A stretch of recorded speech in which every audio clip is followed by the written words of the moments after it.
રાજકોટમાં ખાનગી શાળાઓને નોટિસ ફટકારવામાં આવી। શિક્ષણ વિભાગની ટીમે 42 સ્કૂલોમાં ચેકિંગ હાથ ધર્યું હતું। જુદા જુદા મુદ્દાઓને લઈને નોટિસ આપવામાં આવી।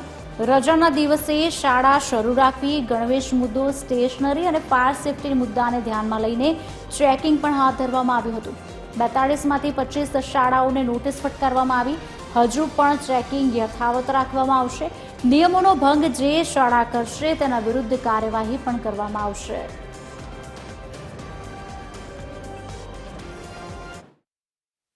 અત્યારે હાલ અમારી ડીઓ ઓફિસના કર્મચારીઓ તપાસ ટીમ તરીકે જાય છે।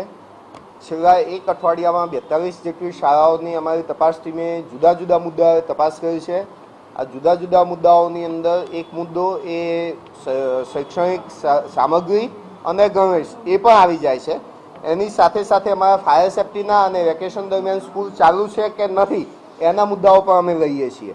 આ તમામ મુદ્દે છેલ્લા એક અઠવાડિયામાં 42 જેટલી શાળાઓની અમે મુલાકાત કરી છે અને એમાંથી 25 જેટલી શાળાઓને અમે નોટિસો આપેલી છે।